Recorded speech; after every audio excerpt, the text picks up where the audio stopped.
अस्सलाम वालेकुम जी, मेरा नाम है शाहिद और आज मैं हाज़िर हूँ एक नई वीडियो और एक नए टॉपिक के साथ। तो आज का हमारा टॉपिक है जी कि ऐसे लोग जिनकी इनकम फाइनल टैक्स के अंदर फॉल करती है। फाइनल टैक्स क्या होता है कि जब भी उन लोगों को उनकी इनकम रिसीव होती है तो उसके ऊपर जो उनका अदारा है जो उनको उनकी सर्विसेज के गेस पेमेंट देता है, तो वो अदारा उस बंदे की इनकम से ख़ास टैक्स जो भी बनता है इनकम टैक्स ऑर्डिनेंस के मुताबिक जिस सेक्शन में वो डील करते हैं, जो उसके ऊपर टैक्स बनता है वो अदारा वो काट के टैक्स उनको बकिया की इनकम उनको प्रोवाइड करता है।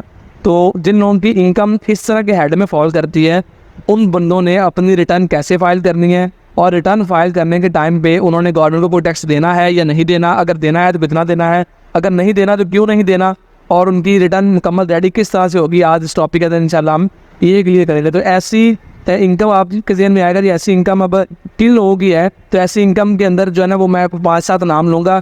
उन लोगों की इनकम इस हेड में फॉल करती है, जैसे कि यूट्यूबर है जिनको बाहर से पैसे आते हैं और वो उसको सेक्शन डील करता है export of services under section 154A, ये वाला सेक्शन इसको डील करता है, जिसके तहत जब भी उनको बाहर से पैसे आते हैं तो बैंक वाले उनकी जो इनकम उनको बाहर से रिसीव हो रही है यूट्यूब की तरफ से, उस पैसे के ऊपर 1% या 0.25% टैक्स काट के बाकी पेमेंट उनके अकाउंट में डिपॉजिट करते हैं और जो गवर्नमेंट टैक्स बनता है वो टैक्स उस बंदे के नाम पे गवर्नमेंट को जमा करवा देते हैं। फिर जिन बंदों का सेविंग अकाउंट है उन लोगों का भी ऐसे ही बैंक करता है, उनकी सेविंग अकाउंट के ऊपर जितना भी टैक्स बनता है वो बैंक काट के FBR को जमा करवा देता है। फिर अगर किसी बंदे ने इन्वेस्टमेंट की हुई है, स्टॉक मार्केट में की हुई है या उसने कहीं नेशनल सेविंग सर्टिफिकेट खरीदे हुए हैं, ये इस तरह के किसी भी इदारे में इन्वेस्टमेंट की हुई है जो प्रॉपर रिकॉग्नाइज्ड अदारा है, प्रॉपर प्रोफेशनल अदारा है, वो अदारा उस बंदे की उस प्रॉफिट के ऊपर जो उसने इन्वेस्टमेंट की उसके ऊपर जिसको प्रॉफिट रिसीव हो रहा है उसके ऊपर टैक्स काट के बकायदा FBR को जमा करवा देता है। फिर जो लेक्चरार है विजिटिंग फैकल्टी के तौर पर इस चीज़ में काम करते हैं, उनकी इनकम भी सेट में फॉल करती है। फिर डॉक्टर हैं सर्विसेज दे रहे हैं हॉस्पिटल्स में कॉन्ट्रैक्ट बेस के ऊपर, वो उनसे सैलरी ले रहे कॉन्ट्रैक्ट बेस के ऊपर सर्विसेज दे रहे हैं, तो ऐसे डॉक्टर्स की इनकम भी अक्सर इस हेड पे फॉल करती है। जो लोग सैलरी के ऊपर है वो तो सैलरी मिलती है, सैलरी को और सेक्शन डील करता है। जो लोग बाकायदा सर्विसेज दे रहे हैं उनको आर वाइज या इस तरह से वो कॉन्ट्रैक्ट बेस्ड सर्विसेज देते हैं, तो उन लोगों की इनकम भी फिर इसी हेड पे फॉल करती है। उसके बाद जी ऐसे टीचर्स जो कि सैलरी जॉब तो कर रहे हैं, सैलरी रिसीव कर रहे हैं, साथ साथ पेपर मार्किंग का काम करते हैं या ये जो एग्जामिनर के तौर पर अपनी ड्यूटीज़ लगवाते हैं, इन लोगों की इनकम भी इस साइड में फॉल करती है। फिर जो कमीशन एजेंट होते हैं, जैसे कि ये स्टेट लाइफ के अंदर लोग काम कर रहे हैं, तो उनको जो वो पॉलिसीज़ करवाने की मद में कमीशन मिलता है, तो ये सब लोग इस साइड में फॉल करते हैं। और भी एक लंबी लिस्ट है, लेकिन मैंने कोई मोटे मोटे जो इसके अंदर नाम है जो कि आम ज़िंदगी में इस्तेमाल होते हैं वो उन सब का बता दिया। बाकी इसके अंदर और बेशुमार लोग हैं जिनकी इनकम इस हेड में फॉल करती है। तो उन लोगों ने अपने रिटर्न को किस तरह से जमा करवाना है इंशाल्लाह आज की वीडियो में यही बताऊंगा। तो उसके लिए आपने RS के पोर्टल के ऊपर आ जाना है, rs.fbr.gov.bk ये वेबसाइट है। इसके ऊपर आपने आने के बाद अपना लॉगिन ID और पासवर्ड यहाँ डालना है। अब ये आपने जो अपनी रजिस्ट्रेशन है वो रजिस्ट्रेशन कैसे करते हैं उसके बाद मेरी अलग से वीडियो मौजूद है, हाउ टू बिकम फाइदर इन पाकिस्तान। वो उस वीडियो का लिंक मैं इस वीडियो के डिस्क्रिप्शन में भी डाल दूंगा। और इस यहाँ पे मैं आपको थोड़ा सा बताता हूँ, ये न्यू रजिस्ट्रेशन के ऑप्शन के ऊपर क्लिक करके आपने अपनी रजिस्ट्रेशन करनी होती है। तो जब आप न्यू रजिस्ट्रेशन के ऊपर क्लिक करते हैं तो कुछ इस तरह का इंटरफेस आपके सामने आता है, जिसके अंदर आपने अपना ID card, first name, middle name, last name, जो भी आपका नाम है, मिस्टर मिसेस जो ऑप्शन है वो तमाम को सेलेक्ट करना है, अपना फ़ोन नंबर डालना है, फ़ोन नंबर को कंफर्म करना है, ईमेल डालना है, अपने एड्रेस की इन्फॉर्मेशन डालनी है, यहाँ से सही स्पेलिंग डाल के अपना सिटी सेलेक्ट करना है। देन आपने कैपेसिटी बतानी है, जिस एड्रेस प्रॉपर्टी का आप बता रहे हैं उसके आप ऑनर हैं, ऑक्यूपेंट हैं, टेनेंट हैं, वो तमाम डिटेल्स बताने के बाद ये कैप्चा कोड डालकर सबमिट करना है। तो आपके नंबर और ईमेल जो कि आपने यहाँ प्रोवाइड किए थे उन दोनों के ऊपर OTP आएंगे, वो OTP आपने अगेन यहाँ पुट करने हैं, अगेन आप सबमिट करेंगे तो आपके नंबर और ईमेल दोनों के ऊपर बाकायदा आपका जो है ना वो पासवर्ड आ जाएगा। तो वो जो पासवर्ड आपको आता है वो आपने वापस फिर इसी पोर्टल में आना है। यहाँ आपने रजिस्ट्रेशन नंबर, आपका जो ID कार्ड नंबर होता है वही आपका रजिस्ट्रेशन नंबर होता है और पासवर्ड आपके नंबर और ईमेल दोनों के ऊपर सेम आता है। तो वो पासवर्ड आपने यहाँ से डाल के यहाँ से आपने लॉगिन कर जाना है। लॉगिन करने के बाद कुछ इस तरह का डैशबोर्ड आपके सामने आएगा। इसके अंदर और कई सारी ऑप्शंस हैं, तो बस अगर आपने अपना पासवर्ड चेंज करना और पिन कोड वगैरह चेंज करना है तो वो याद चेंज हो जाता है। पिन कोड भी अगर आपको भूल गया है तो वो याद चेंज हो जाता है। पासवर्ड अगर आपने चेंज करना है तो इसके ऊपर क्लिक करके आपका जो एग्जिस्टिंग पासवर्ड है वो डाल के और आप अपना नया पासवर्ड बना सकते हैं। पिन चेंज करने के लिए आपको एग्जिस्टिंग पिन कोड की ज़रूरत नहीं है, उसके बगैर भी आप अपना पिन कोड चेंज कर सकते हैं। अब उसके बाद रिटर्न फाइल करने का टाइम के लिए मतलब रिटर्न फाइल करने का टाइम आ गया है, तो उसके ऊपर आपने 2 जगह हैं जहाँ से आप रिटर्न फाइल कर सकते हैं। डिक्लेरेशन में आगे रिटर्न स्टेटमेंट से ओरिजिनल अक्सर लोग यहाँ आ जाते हैं रिटर्न स्टेटमेंट से रिवाइज के अंदर नहीं आना, ओरिजिनल में आपने आना है। इसके ऊपर क्लिक करके ये नॉर्मल रिटर्न है, इसके ऊपर आप क्लिक करते हैं और यहाँ आप अपना पीरियड लिख सकते हैं। और पीरियड लिख के आप यहाँ से कंटिन्यू करेंगे, आपका रिटर्न वाला फॉर्म ओपन हो जाएगा। अब आपकी ऑप्शन यहाँ भी मौजूद आ गई है, पहले ये सिर्फ यहाँ से होता था, अब इसको FBR यहाँ भी डाल दिया, तो नॉर्मल रिटर्न यहाँ से भी आप पहुँच सकते हैं। और यहाँ से आप इसको लिखेंगे 2023 से जो भी जिस लेटेस्ट ईयर की भी आप रिटर्न जमा करवाने की कोशिश कर रहे हैं, रिटर्न जमा करवाना चाहते हैं, तो वो वाला पीरियड आप यहाँ लिखेंगे। मैं यहाँ 2023 वाला साल लिख रहा हूँ क्योंकि आज की डेट में ये मई 2024 है, तो आज की डेट में जो लेटेस्ट रिटर्न है तो आप 23 की फाइल कर सकते हैं। तो आपने जिस पीरियड में भी जब भी ये वीडियो देख रहे हैं, तो जो पीरियड उस वक्त है जिस पीरियड की रिटर्न आप फाइल करना चाहते हैं, तो वो आपने यहाँ मुतल्लिका का पीरियड लिखना है। और उसके बाद ये जो आपको सिस्टम बताएगा कि ये वाला पीरियड है, आपने बोलना जी एग्जैक्टली यही है, इसके ऊपर आपने क्लिक कर देना। और क्लिक करने के बाद ये कंटिन्यू की ऑप्शन है, इसके ऊपर आपने क्लिक कर देना। इसके बाद ये इस तरह का डैशबोर्ड आपके सामने आ जाएगा। इसके अंदर ये मुख्तलिफ ऑप्शन है, लेकिन एम्प्लॉयमेंट जिसके अंदर सैलरी वाला हेड खुला हुआ है, फिर प्रॉपर्टी से आपकी इनकम है, बिजनेस इनकम है, कैपिटल गेन है, अदर सोर्स है, फॉरेन सोर्स, एग्रीकल्चर है, टैक्स चार्जेबल, वेल्थ स्टेटमेंट, ये तमाम हेड हैं। जिस हेड में भी आपकी इनकम फॉल करती है, आपने उस हेड में अपनी इनकम को डालना बकायदा। अब हम स्पेसिफिकली बात कर रहे हैं इसमें फाइनल टैक्स वाले ऐसे लोग जिनकी इनकम फाइनल टैक्स में फॉल करती है। इसके अंदर मुख्तलिफ यूट्यूबर्स, मुख्तलिफ टीचर्स, मुख्तलिफ सेविंग अकाउंट वाले लोग, मुख्तलिफ लेक्चरर्स, मुख्तलिफ डॉक्टर्स, मुख्तलिफ कमीशन एजेंट, वो तमाम लोग फॉल करते हैं। तो उन लोगों की रिटर्न कैसे जमा होगी, आज वीडियो में इंशाल्लाह स्पेसिफिकली हम इसी टॉपिक पर बात करेंगे। तो उसके लिए आपने डायरेक्ट आ जाना है टैक्स चार्जेबल वाले हेड में, और यहाँ ये ऑप्शन है finance/fixed/minimum/average/relevant/reduced टैक्स। ठीक है, तो इसकी काफ़ी सारे इसके नाम है। तो इस हेड के अंदर आपने आ जाना, इसके ऊपर आपने क्लिक कर देना है। जब इसके ऊपर आप क्लिक करेंगे तो आपको यहाँ देखिए कितनी ऑप्शन मिलती है। Tax credit for contribution of approved pension, इसके अंदर बेशुमार ऑप्शन है। इसे अब जैसे आपने फाइनल टैक्स वाले ऑप्शन के ऊपर क्लिक करना है, तो उसके बाद आपके सामने ये उसका जो फॉर्म है वो खुल जाएगा। और उस फॉर्म के अंदर ये देखिए आपको नज़र आ रही है इम्पोर्ट अंडर सेक्शन 148 है, इम्पोर्ट जिसके ऊपर 1% लगता है, 2%, 3.5% advance tax investment by non resident. अगर किसी नॉन रेजिडेंट पर्सन ने कोई इन्वेस्टमेंट की हुई है तो वो उसकी एंट्री यहाँ करेगा। डिविडेंड किसी बंदे को रिसीव हो रहा है ऐसा, जो 0% जिसके ऊपर टैक्स लगता है, उसकी एंट्री यहाँ होगी। 35% वाले की यहाँ होगी, 4% वाली इम्पोर्ट के ऊपर यहाँ एंट्री होगी। Return on investment in scoops, उसकी एंट्री यहाँ होगी। उसके बाद ये यहाँ आपको बेशुमार किस्म की ऑप्शन नज़र आ रही हैं। अब इसके अंदर मैं जो मोटे मोटे मैंने हेड जिनके नाम लिए, जैसे कि अगर किसी बंदे का सेविंग अकाउंट है, पहले उसके ऊपर बात करते हैं। ये देखें जी प्रॉफिट ऑन डेट भी कई तरह के होते हैं, तो उनको बाकायदा कैसे आप रिकॉग्नाइज करते हैं जी प्रॉफिट आपका जो है ना, उसको किस हेड में किस सेक्शन में आपने करना है। तो उसके लिए आपने जहाँ से भी आप मतलब अपने इन्वेस्टमेंट की हुई थी, उस अदारे की तरफ से आपको बाकायदा सर्टिफिकेट मिलता है विद होल्डिंग टैक्स का, कि आपका इतना टैक्स और इतना प्रॉफिट हमने आपको दिया, और उसके ऊपर इस साल में हमने आपका इतना टैक्स काटा। तो उस के ऊपर बाकायदा सेक्शन लिखा होता है जी, इस सेक्शन के तहत हमने आपका टैक्स काटा था। जैसे कि लेट्स से अगर उन्होंने सेक्शन 151 और 5A(b) के तहत उसका पार्ट 3 शेड्यूल ATL, ये अगर इस सेक्शन के तहत उन्होंने काटा होगा, तो आप फिर उसको इस हेड में एंट्री करेंगे। उसके बाद प्रॉफिट ऑन डेट की और भी कई ऑप्शन है, मैं यहाँ इसको सर्च कर लेता हूँ कि एक प्रॉफिट ऑन डेट की ऑप्शन आपके सामने आ गई। फिर ये profit on debt on national saving certificate, ये जो आपने डिफेंस सेविंग मतलब अगर कोई उसके आप अंदर आपने इन्वेस्टमेंट की हुई है तो उसकी एंट्री यहाँ होगी। फिर उसके बाद ये एक और है profit on debt under section 7B। तो ज़्यादा आपका जो मतलब ये प्रॉफिट ऑन डेट है, प्रॉफिट ऑन डेट का मतलब है कि आपने जो इन्वेस्टमेंट की हुई है, डेट का मतलब होता है कर्जा। तो आपने जो किसी को कर्जा दिया हुआ है, तो पैसे दिए हुए हैं, उसके ऊपर आपको तो पैसे रिसीव हो रहे हैं, जो आपको प्रॉफिट रिसीव हो रहा है, तो उसके ऊपर बाकायदा ये ऑप्शन है कि अगर आपका एनुअल प्रॉफिट 5 मिलियन से एक्सीड नहीं करता, एनुअल प्रॉफिट साल का 5 मिलियन का मतलब है 50 लाख से एक्सीड नहीं करता, तो फिर नॉर्मली इसको सेक्शन 7B ही डील करता है। जो आम नॉर्मली आपका बैंक अकाउंट होते हैं सेविंग मुख्तलिफ बैंकों के अंदर, तो उसको 7B ही डील करता है। तो उसकी एंट्री हमेशा यहाँ होती है। किस तरह से, ये प्लस का साइन लेते हुए आप ऊपर आप क्लिक करते हैं, इसके अंदर आप अपना अकाउंट नंबर डालते हैं जो भी आपका बैंक के अंदर है, उसके बाद बताते हैं अकाउंट है, जो भी आपका बॉन्ड है, सर्टिफिकेट है, ऑब्वियसली ये अकाउंट ही है। फिर बताते हैं सेविंग है, और अदारे का नाम बता के सबमिट के ऊपर क्लिक करते हैं। जैसे मैं आपको या थोड़ा सा करके दिखाता हूँ। लेट्स से ये मेरा अकाउंट नंबर है, उसके बाद ये अकाउंट है, और ये SBL के साथ में मिसाल के तौर पे कह रहा हूँ। आपने इस तरह से यहाँ डिटेल डाली है, यहाँ आपने बताना थी लेट्स से कि आपको साल में 1 लाख रुपये प्रॉफिट रिसीव हुआ है, और यहाँ उसके ऊपर जितना आपका टैक्स कटा है वो टैक्स आपने डालना। लेट्स से कि इसके ऊपर 15% टैक्स कटा है, तो आप यहाँ 15,000 रुपये डाल देते हैं, और उसके बाद आपने यहाँ से कैलकुलेट कर देना।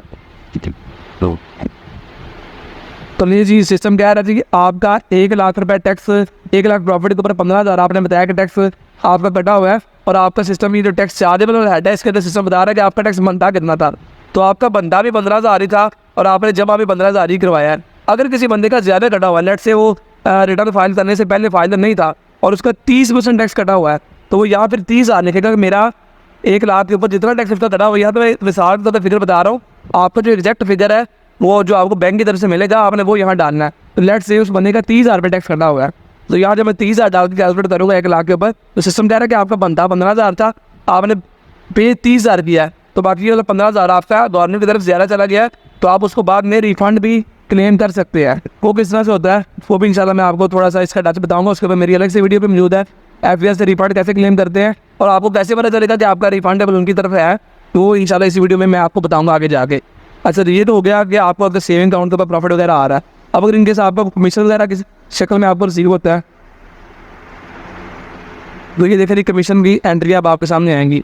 ये कमीशन कई तरह का, ब्रोकरेज कमीशन, तो जिस सेक्शन के अंदर और जिस परसेंटेज के हिसाब से आपका टैक्स कट रहा है कमीशन की सर्विसेज देते हुए, उस सेक्शन में आपने अपनी एंट्री करनी है। तो ये कमीशन के बारे से बात हो गई। अब जो लोग सर्विसेज देते हैं, तो सर्विसेज वाला भी यहाँ मौजूद है, जैसे कि टीचिंग की सर्विसेज बंदा देता है और उसके अंदर पेपर मार्किंग वाला काम है, तो वो चीज़ भी आपको यहाँ ही उसकी ऑप्शन भी मिलेगी। ये देखिए payment for services contact to a non resident, ये तो नॉन रेजिडेंट के लिए है। मजीद आपको मिलेंगी ये नॉन रेजिडेंट ये सारा नॉन रेजिडेंट के लिए है। ये देखें पेमेंट फॉर सर्विसेज 153 1B, ये नॉर्मली जो लोग पेपर मार्किंग वगैरह का काम करते हैं तो वो इन्हीं हेड्स में फॉलो करते हैं। तो वो आपने जब आपको सर्टिफिकेट मिलेगा अदारे की तरफ से, तो उसके ऊपर बकायदा सेक्शन और परसेंटेज लिखी होगी, तो उसके मुताबिक आपने जो है ना उस मुतल्लिका हेड के अंदर आपकी एंट्री करनी है। उसके बाद मजीद इसके अंदर है जी कि अगर आप यूट्यूबर है तो यूट्यूबर की इनकम स्पेसिफिकली कहाँ फॉलो करती है, तो उसके लिए यहाँ हेड एक्सपोर्ट ऑफ सर्विसेज का ये देखें जी, एक्सपोर्ट प्रोसीड अंडर सेक्शन 154 1 अगर कोई बंदा सर्विसेज को एक्सपोर्ट कर रहा है और उसकी जो है ना उसकी सर्विसेज के ऊपर जो बैंक है वो 1% टैक्स काट रहा है, तो फिर उसने एंट्री इस जगह करनी है, क्योंकि यूट्यूबर की एंट्री मोस्टली इसी जगह होती है। इसको मज़ीद देख लेते हैं, इसके अंदर कुछ और डिटेल्स हैं। ये देखा दीजिए कि इसके अंदर और भी है। अगर आप सर्विसेज दे रहे हैं, IT सर्विसेज दे रहे हैं, जैसे कि फ्रीलांसर है, तो फ्रीलांसर ऐसा फ्रीलांसर जो कि पाकिस्तान सॉफ्टवेयर एक्सपोर्ट बोर्ड के साथ रजिस्टर्ड है, तो उसकी जो है ना उसकी इनकम के ऊपर 0.25% के हिसाब से टैक्स लगेगा, और ऐसा जो रजिस्टर्ड नहीं है उसकी इनकम के ऊपर 1% के हिसाब से टैक्स लगेगा। तो 20% से रजिस्टर्ड वाले यहाँ एंट्री करेंगे और जो रजिस्टर्ड नहीं है वो यहाँ एंट्री करेंगे। तो ये फ्रीलांसर का भी इसमें मैंने बता दिया, यूट्यूबर्स का भी आपको बता दिया। तो अभी फ़िलहाल हम यही ज्यूम करते हैं कि इस बंदे का जस्ट प्रॉफिट ऑन डेट है, और इसी एंट्री को हम एज सिंपल एज पॉसिबल रखने की कोशिश करते हैं, ताकि बात आपको समझ भी आ जाए। आपकी जिस हेड में भी एंट्री बनती है आपने वो अपना मुतल्लिका हेड ढूंढना है यहाँ, और उसके बाद वो एंट्री उस जगह करने के बाद आपने अपनी इनकम को यहाँ से कॉपी करना है। ये वाली जो आपकी इनकम है, अगर आपकी इनकम 2-3 मतलब यहाँ हेड में फॉल करती है, तो आपने उन सब की एंट्री करनी है और उन सब का टोटल यहाँ आ जाएगा।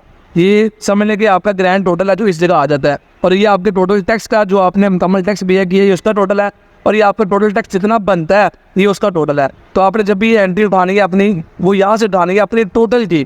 तो ये समझ लें कि हम यही ज्यूम करते हैं कि टोटल इनकी जो इनकम है वो यही है 1 लाख रुपये। तो इसको आपने यहाँ से कॉपी कर लेना है, और कॉपी करने के बाद आपने आ जाना। अब इसके ऊपर एक और चीज़ मैं वहाँ जाने से पहले जहाँ इसकी सेकंड एंट्री करनी है उससे पहले आपको ये दिखा देना चाहता हूँ कि आपकी जो एडवांस टैक्स गवर्नमेंट के पास ज़्यादा चला गया है, या वो सारी कैलकुलेशन आपको कहाँ से नजर आएगी कि आपका टैक्स ज़्यादा है या कम है या आपका कुछ बनता है। तो वो आपका इसी हेड के अंदर टैक्स चार्जेबल के अंदर ही, जहाँ मैं फाइनल टैक्स के ऑप्शन के अंदर गया था, इसी के अंदर ये नीचे का ऑप्शन है कंप्यूटेशन की।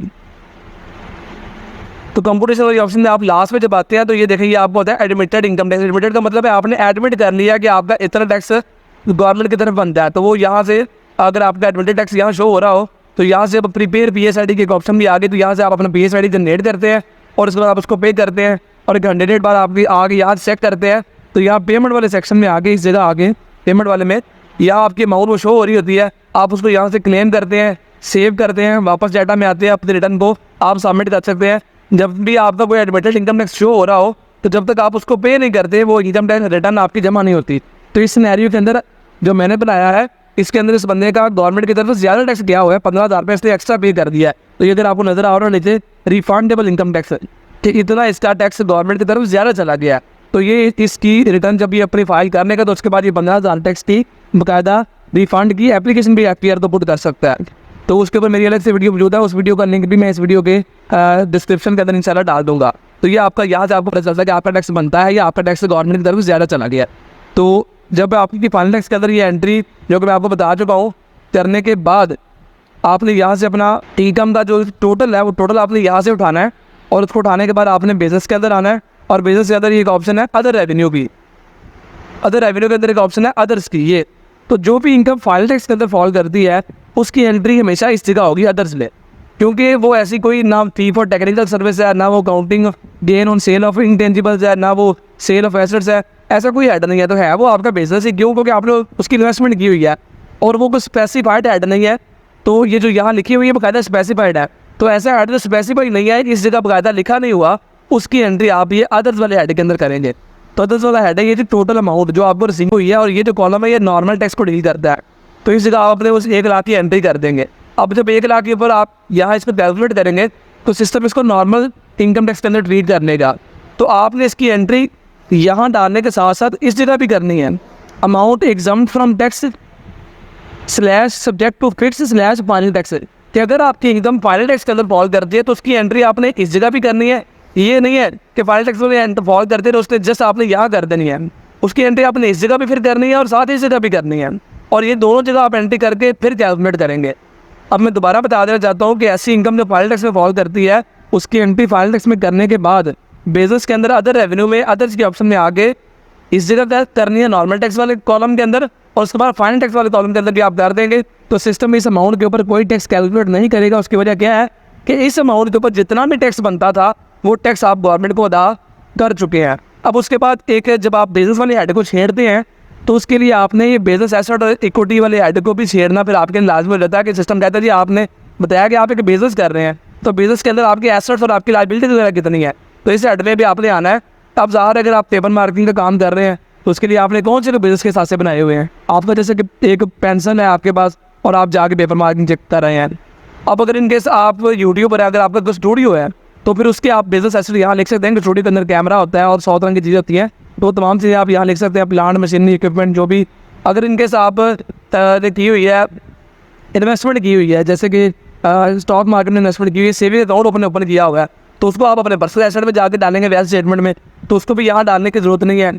उसके बाद अगर कोई बंदा डॉक्टर है तो डॉक्टर के भी अब वो किसी हॉस्पिटल में जाकर सर्विसेज दे रहा है, ये कमीशन एजेंट चलता फिरता जो है वो पॉलिसीज बेच रहा है, तो उस बंदे की कौन सा तो बिजनेस की इन्वेस्टमेंट है, कोई इन्वेस्टमेंट नहीं है, वो चलता फिरता सर्विसेज दे रहा है। तो ऐसी सूरत में आप जो है अपने बिजनेस एसेट लाइबिलिटी को जीरो डाल के कैलकुलेट कर सकते हैं। लेकिन अगर आपका बाकायदा यूट्यूब जैसा स्टूडियो है या ऐसा बिजनेस है जो कि फाइनल टैक्स में फॉल कर रहा है और उसके अंदर आपकी इन्वेस्टमेंट भी है और आपके बिजनेस के बाकायदा एसेट्स और लाइबिलिटीज़ हैं, तो उसको बाकायदा फिर आपने यहाँ अपनी बैलेंस शीट प्रॉपर रेडी करनी है। तो ये मैंने आपको दोनों सूरतें बता दी हैं। तो अगर आपने सेविंग अकाउंट ओपन किया हुआ है, आप कमीशन एजेंट के तौर पर काम कर रहे हैं, विजिटिंग फैकल्टी के तौर पर काम कर रहे हैं, एज ए डॉक्टर किसी हॉस्पिटल में सर्विसेज दे रहे हैं, तो ऐसे में आप अपनी 00 की एंट्री यहाँ कर सकते हैं। इवन के सेविंग अकाउंट की मतलब भी आप यहाँ 00 की एंट्री कर सकते हैं, क्योंकि सेविंग अकाउंट को आप बाकायदा अपने पर्सनल एसेट में जाकर डाल देते हैं, तो लिहाजा यहाँ आप 00 भी कर सकते हैं। अच्छा, उसको करने के बाद उस नेक्स्ट एंट्री आपकी कहाँ होगी? वेल्थ स्टेटमेंट में। अब वेल्थ स्टेटमेंट एक इंपॉर्टेंट पार्ट होता है किसी भी रिटर्न का, तो इसके ऊपर आपने क्लिक करना है 116 वेल्थ स्टेटमेंट। जब आप इसको क्लिक करेंगे तो इसके अंदर मजीद 3 ऑप्शन खुल जाएंगे, पर्सनल एक्सपेंसेस, पर्सनल एसेट्स और reconciliation of net assets.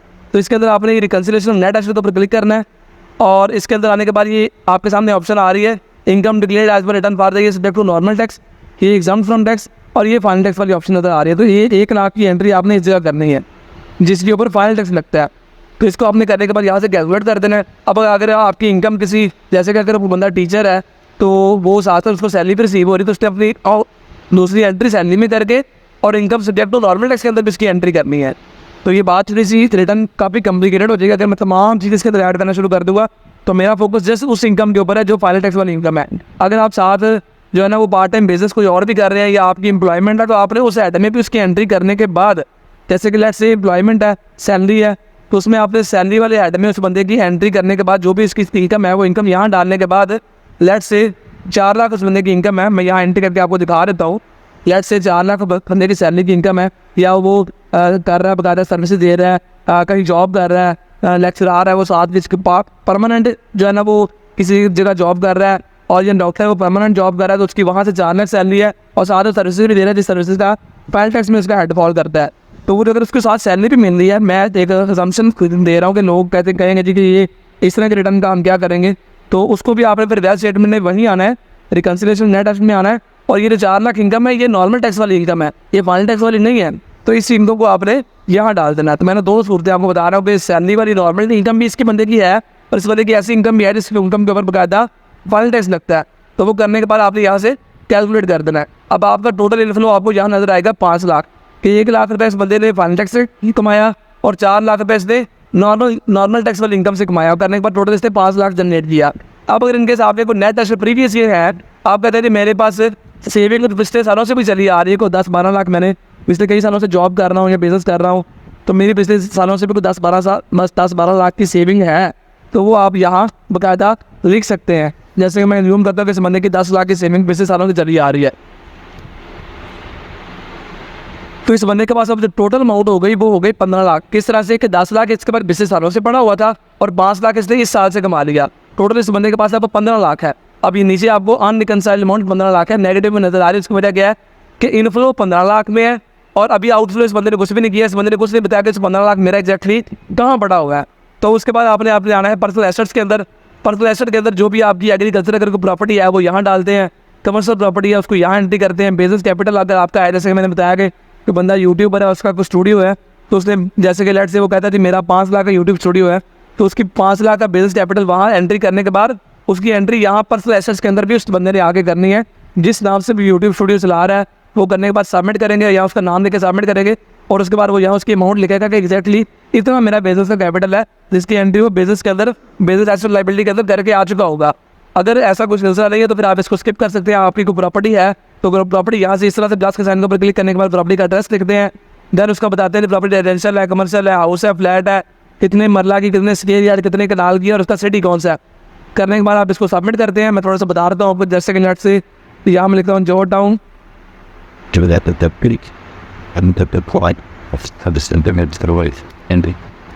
Lahore, और ये प्रॉपर्टी जी मिलट से रेजिडेंशियल है, ये एक हाउस है, ये 5 मरला का है और ये लाहौर में है। तो इस तरह से आपने करने के बाद सामने के ऊपर क्लिक करना और आपने बताना कि प्रॉपर्टी एग्जैक्टली कितने जो है ना वो है प्राइस में आपने खरीदी थी। तो मैं कहता हूँ ये प्रॉपर्टी मैंने मतलब आज से कोई 6 साल पहले खरीदी, और वैसे तो जो टाउन में इतना रेट नहीं है, लेकिन मैं मिसाल के तौर पर फिगर दे रहा हूँ कि 6,50,000 में से बंदे ने प्रॉपर्टी खरीद दी। और करने के बाद आपने इसको कैलकुलेट कर लेना है। कैलकुलेट करेंगे तभी सिस्टम इसको कंसिडर करेगा और अमाउंट इस चीज़ को सेव करेगा। साथ साथ आपने अपने रिटर्न को यहाँ से सेव की ऑप्शन है, यहाँ से आपने सेव भी करते जाना है, ताकि अगर इनकेस किसी वजह से इंटरनेट के बंद होने की वजह से किसी वजह से आपकी ये मतलब चला जाता है, मतलब ये डाटा पीछे चला जाता है, तो आपका डाटा सेव हो, दोबारा सारी मेहनत आपको ना करनी पड़े। बिजनेस कैपिटल है तो वो डालना है यहाँ, इक्विपमेंट नॉन बिजनेस है तो यहाँ डालने हैं, किसी बंदे को एनिमल्स वगैरह है तो यहाँ डाल सकते हैं। उसके बाद जो इन्वेस्टमेंट है उसका जो बैंक अकाउंट है जिसके ऊपर उसको प्रॉफिट रिसीव हो रहा है वो बैंक अकाउंट उसने यहाँ डालना है। उसके बाद जी अकाउंट सेविंग्स और SBL आपका जो अकाउंट हो आपने वो डालना है। डालने पर आपने लेट से ये अकाउंट के अंदर इस बंदे के 8,76,500 पड़ा हुआ है। मैं मिसाल दे रहा हूँ, आपका जो फिगर हो, जो आपका अकाउंट नंबर हो, उस डिटेल को आपने फिल करने के बाद अपनी अमाउंट 30 जून 2023 की या जिस साल के लिए आप रिटर्न जमा करवा रहे हो उस साल के जो 30 जून के ऊपर बैलेंस एग्जिस्ट करता है उसको आपने यहाँ डालना है। वो करने के बाद आपका आपने कोई मोटर व्हीकल है आपके नाम पे वो यहाँ से एंटर होती है। कोई प्रीशियस पोजेसन आपके पास गोल्ड वगैरह कोई एंटीक पीस पड़े हुए हैं वो यहाँ एंटर होते हैं। हाउस होल्ड फैक्ट है आपका, कोई पैसे आपको आ रहे हैं कहीं से, जैसे कि पैसे सॉरी आ नहीं रहे, आपका घर में के जो घर का फर्नीचर है, AC है, बिस्तर है, बर्तन है, TV है, फ्रिज है, AC है, तमाम चीज़ें हाउस होल्ड फैक्ट में आती है।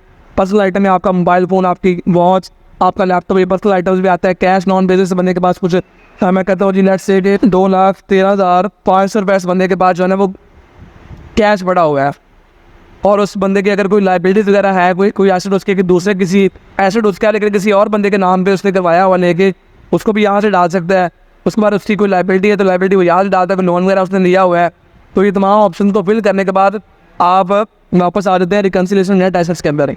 अब यहाँ अगर आप देखें तो सिस्टम क्या है जी, आपकी जो इनफ्लो है वो जो है ना कम था, आपके पास टोटल 15 लाख था, 10 लाख पिछले सालों से चला आ रहा था, 5 लाख जो है ना वो आपका इस साल में आपने कमाया, टोटल आपका बस जो 15 लाख था। तो आपने अपने एसेट तो बना रही है, ये देखिए 17,40,000, आपने एसेट तो अपने 17,40,000 के बना लिए है। अब 17,40,000 के कैसे हैं, इसको दोबारा यहाँ से गिन लेते हैं आगे। 6,50,000 का घर और 8,76,000 बैंक के अंदर पड़ा हुआ, 2,13,000 ये, तो 17,40,000 के अपने साथ से बना लिए। तो ये कैसे पॉसिबल है कि आपके पास टोटल था ही 15 लाख, तो सिस्टम कह रहा है कि आपका इनफ्लो कम था और आपने आउटफ्लो ज़्यादा डाल दिया, अमाउंट अनरिकनसाइल्ड में पॉजिटिव में यहाँ शो हो रही है। तो हम ये अज्यूम कर लेते हैं कि इस बंदे की सारी सेविंग इसी साल से नहीं, पिछले सालों से इसके पैसे ज़्यादा चले आ रहे थे। ये सारा मैं एग्जाम्पल के तौर पर फिगर्स बता रहा हूँ, आपका जो एग्जैक्ट कैलकुलेशन एग्जैक्ट डाटा है आपने यहाँ वही डालना है। अगर इनके आपके पिछले सालों से सेविंग नहीं चली आ रही, आपके नाम पे कोई घर नहीं है, आपके बैंक अकाउंट के अंदर इतने पैसे नहीं है और आपकी कोई सेविंग नहीं है पिछले सालों से, तो आप इसको यहाँ जीरो भी डाल सकते हैं, नेट ऐसे प्रीवियस ईयर। अगर आपकी सेविंग है पिछले सालों से इतनी, तभी आपने इतनी डालनी है। तो मैं ये 13,40,000 चलने के बाद कैलकुलेट किया, तो सिस्टम कह रहा है कि अब आपकी 13,40,000 पिछले साल से चला आ रहा था, 5 लाख आपने इस साल कमाया, टोटल आपका हो गया 18,40,000। अब 18,40,000 में से 17,40,000 के मैंने अपने हिसाब से बना लिए और 1 लाख मेरा जो है वो बकायदा अनरिकनसाइल्ड नेगेटिव में शो हो रहा है। सिस्टम कह रहा है अभी आपका 1 लाख पड़ा हुआ है, उसका बताएं आपने क्या किया। तो 1 लाख मैं पर्सनल एक्सपेंसेस में आता हूँ, यहाँ मुफ्त हेड है, रेंट है, व्हीकल रेंट एक्सपेंसेस आ रहा है। आपकी व्हीकल होगी तभी आपने व्हीकल के खर्चे डालने हैं, ट्रैवलिंग का खर्चा हर बंदे की ज़िंदगी में होता है, इलेक्ट्रिसिटी का खर्चा, वाटर, गैस, टेलीफोन, उसके बाद जी medical, educational, function, gathering, donation, ज़कात वगैरह, other personal expense. Other personal expense के अंदर आपके घर के जितने भी मेजर खर्चात होते हैं, खाने पीने के, वो सारे इस हेड के अंदर आते हैं। तो आपने अपने खर्चे अपने तमाम हेड्स के अंदर ब्रेक करके डालने हैं और इन खर्चों को आप अपने नियर टू करेक्ट डालेंगे। जरूरी नहीं कि एग्जैक्ट फिगर्स होना चाहिए, एग्जैक्ट फिगर्स साल के आने पे किसी को भी याद नहीं होते, लेकिन नियर टू करेक्ट का मतलब जैसे कि आपके खर्चे लेट से लास्ट साल में 3 लाख हुए हैं, तो आप उनको मतलब वो 10, 20,000, 30,000, 50,000 ऊपर नीचे कर सकते हैं, क्योंकि एग्जैक्ट खर्चे किसी को भी याद नहीं रहते। तो आपने अपने तमाम हेड्स में जहाँ जहाँ भी आपने खर्चे पूरे साल में किए होते हैं उनको आप सेग्रीगेट करके डाल सकते हैं। मैं फिलहाल सारे हेड में सेग्रीगेट नहीं कर रहा, वीडियो बहुत लंबी हो रही है, तो मैं इसको इसी हेड में डाल के कैलकुलेट करूँगा यहाँ से। और कैलकुलेट करने के बाद यहाँ रिकन्सिलिएशन ऑप्शन के अंदर अगर मैं दोबारा आऊँगा तो यहाँ अनरिकनसाइल्ड अमाउंट आपको 0 नज़र आएगी। अब इसको मैं दोबारा शॉर्ट में आपको समझा रहा हूँ कि हुआ क्या। मैंने बताया कि 13,40,000 मेरे पास सेविंग पिछले सालों से चली आ रही है। कैसे, यदि मैं पिछले कई सालों से जॉब कर रहा हूँ तो हर साल में मैंने थोड़ा थोड़ा सेव किया, तो मैंने इतने पैसे सेव कर लिए। और 4 लाख मैंने इस साल जॉब से कमाया और 1 लाख मैंने फाइन टैक्स से, मैंने बैंक अकाउंट के अंदर जो मेरी सेविंग पड़ी हुई थी उसको मैंने वहाँ से मेरा प्रॉफिट आया, तो 1 लाख टोटल मेरे इस साल 5 लाख का इनफ्लो, 5 लाख का मैंने इस साल जो है ना वो रेवेन्यू जनरेट किया। तो उसमें से 13,40,000 पिछले साल का, 5 लाख इस साल का, टोटल हो गया 18,40,000। 18,40,000 से मैंने 17,40,000 के अपने हिसाब से बना लिए, जो कि हिसाब से सारे इस साल मैंने बनाए, उस हिसाब से पिछले सालों से भी चले आ रहे थे। तो मेरे टोटल जो हिसाब से इस साल में वो 17,40,000 के हैं आज की डेट में 30 जून 2023 में। और मैंने जो है ना वो 1 लाख रुपये अपना खर्चों में डाल दिया, 1 लाख मैंने पूरे साल में खर्चा कर लिया। तो आपका जो एग्जैक्ट डाटा है, मैंने सारा ये फिगर बड़ा आसान फिगर्स नहीं है, आपका जो एग्जैक्ट डाटा है आपने यहाँ वही डालना है। बाद में बार बार क्लेम कर रहा हूँ और उस सारा कुछ करने के बाद आपकी ये अनरिकनसाइल्ड अमाउंट 0 होनी चाहिए, जो मैंने आपको भर के दिखा दी है कि टोटल इस बंदे के पास 18,40,000 था, 13,40,000 पिछले साल था, 5 लाख इस साल था और उसमें से इसने 17,40,000 के हिसाब से बना लिए, 1 लाख इसने खर्च कर दिया। तो इसकी अनरिकनसाइल्ड अमाउंट 0 होगी। जब तक ये अनरिकनसाइल्ड अमाउंट आपकी 0 नहीं होती तब तक आपकी रिटर्न जमा नहीं हो सकती। आपके रिटर्न के अंदर सिस्टम यही बोलेगा अपने आपकी अमाउंट अनरिकनसाइल्ड अमाउंट 0 होनी चाहिए। ये तमाम सिलसिला करने के बाद आपने अपने रिटर्न को सेव साथ साथ ही करते रहना है और उसके बाद आपने एट्रीब्यूट में आना है, या आपने बताना है कि आपने क्योंकि बेसिस के हेड को छेड़ा है, तो लिहाजा यहाँ आपने अगर आपके आपको स्पेसिफिक आप सर्विसेज दे रहे हैं, जैसे कि डॉक्टर की सर्विसेज आप कमीशन के तौर दे रहे थे, या आप कोई सर्विसेज दे रहे थे कमीशन एजेंट के तौर पर, या कोई इस तरह की जो सर्विसेज वेदर एजेंट जिसका नाम है, तो फिर आप उसको उस हेड को यहाँ से ढूंढ के सिलेक्ट करेंगे कि ये सर्विसेज दे रहा है, तो उसको आप सिलेक्ट कर लेना। उसको आप यहाँ टाइप करके सर्च कर सकते हैं। लेकिन अगर ऐसा हेड है जिसका नाम यहाँ ये जिसको यहाँ स्पेसिफाई नहीं किया गया, तो फिर यहाँ एक ऑप्शन होती है अदर्स की, तो अदर्स की ऑप्शन को भी आप यहाँ से सिलेक्ट कर सकते हैं, लेकिन सिलेक्ट करना लाजमी है। उसकी वजह क्या है, बेसिस वाली ऑप्शन को सेलेक्ट करना लाजमी क्यों क्योंकि आपने बेसिस वाले हेड को छेड़ा है, उसके अंदर आपने एंट्री की है। तो जो बेसिस वाले हेड के अंदर आप एंट्री करते हैं तो फिर बिजनेस की एट्रीब्यूट को सिलेक्ट करना भी लाजमी होता है। और ये करने के बाद आप इसको यहाँ से सेव करके सबमिट कर सकते हैं। और ये सेव करने के बाद यहाँ से आपने सेव करना है और उसके बाद ये सबमिट का बटन जब आप दबाएंगे तो आपसे सिस्टम आपका 4 अंकों का पिन कोड पूछेगा। वो पिन कोड आपको रजिस्ट्रेशन के टाइम के ऊपर आया था। अगर आपको अभी याद नहीं है तो आप यहाँ से क्लिक करके अपना पिन कोड चेंज, पिन के ऊपर क्लिक करके अपना पिन कोड चेंज भी कर सकते हैं, जो भी 1 2 3 4 या 1 1 2 2 करके कंफर्म करके ओके करके वो पिन कोड यहाँ लगा के इसको सबमिट कर सकते हैं। ये तमाम आपने करने के बाद उसके बाद 1000 रुपये का चलान होता है, वो स्टेटस एक्टिव के लिए होता है। अगर आपका स्टेटस पहले से एक्टिव है, आप पहले से फाइलर हैं, तो फिर आपने वो चलान जमा नहीं कराना है। अगर आप फर्स्ट टाइम फाइलर हो रहे हैं तो फिर 1000 का चलान भी आपने बनाना है। वो चलान कैसे बनाते हैं वो भी मैंने एक अलग से मेरे चैनल के ऊपर जो है ना उस टॉपिक के ऊपर वीडियो मौजूद है। उस वीडियो का लिंक भी मैं इस वीडियो के डिस्क्रिप्शन में डाल दूंगा। 3 वीडियोज़ के लिंक इंशाल्लाह डालूंगा। How to become filer in Pakistan, how to refund tax from FBR और how to create ATL challan. तो अगर आप मेरे चैनल के ऊपर वैसे भी वीडियो वाले सेक्शन में जाएंगे और स्क्रॉल डाउन करेंगे आराम से, तो ये वीडियोज़ वैसे भी आपको मिल जाएंगी। तो चलान आपने 1000 रुपये का पे करके अपना स्टेटस एक्टिव कर सकते हैं। तो उम्मीद है जी आज की वीडियो आपको समझ आई होगी, पसंद भी आई होगी। वीडियो आपको अच्छी लगे तो अपनी कीमती राय से कमेंट्स में लाजमी कहा करें। और मैं इस हवाले से एक चीज़ और ऐड कर देना चाहता हूँ कि मैं बकायदा एक टैक्स कंसल्टेंट इस हवाले से सर्विसेज भी प्रोवाइड करता हूँ। अगर किसी बंदे को ये चीज़ें समझ ना आए और वो हमारी सर्विसेज लेना चाहता हो तो वो दिए गए व्हाट्सअप नंबर के ऊपर रब्ता करके हमारी सर्विसेज ले सकता है। तो मिलते हैं इस तरह की किसी और वीडियो में किसी और टॉपिक के साथ। तब तक अपना बहुत सारा ख्याल रखिए। अल्लाह हाफिज़।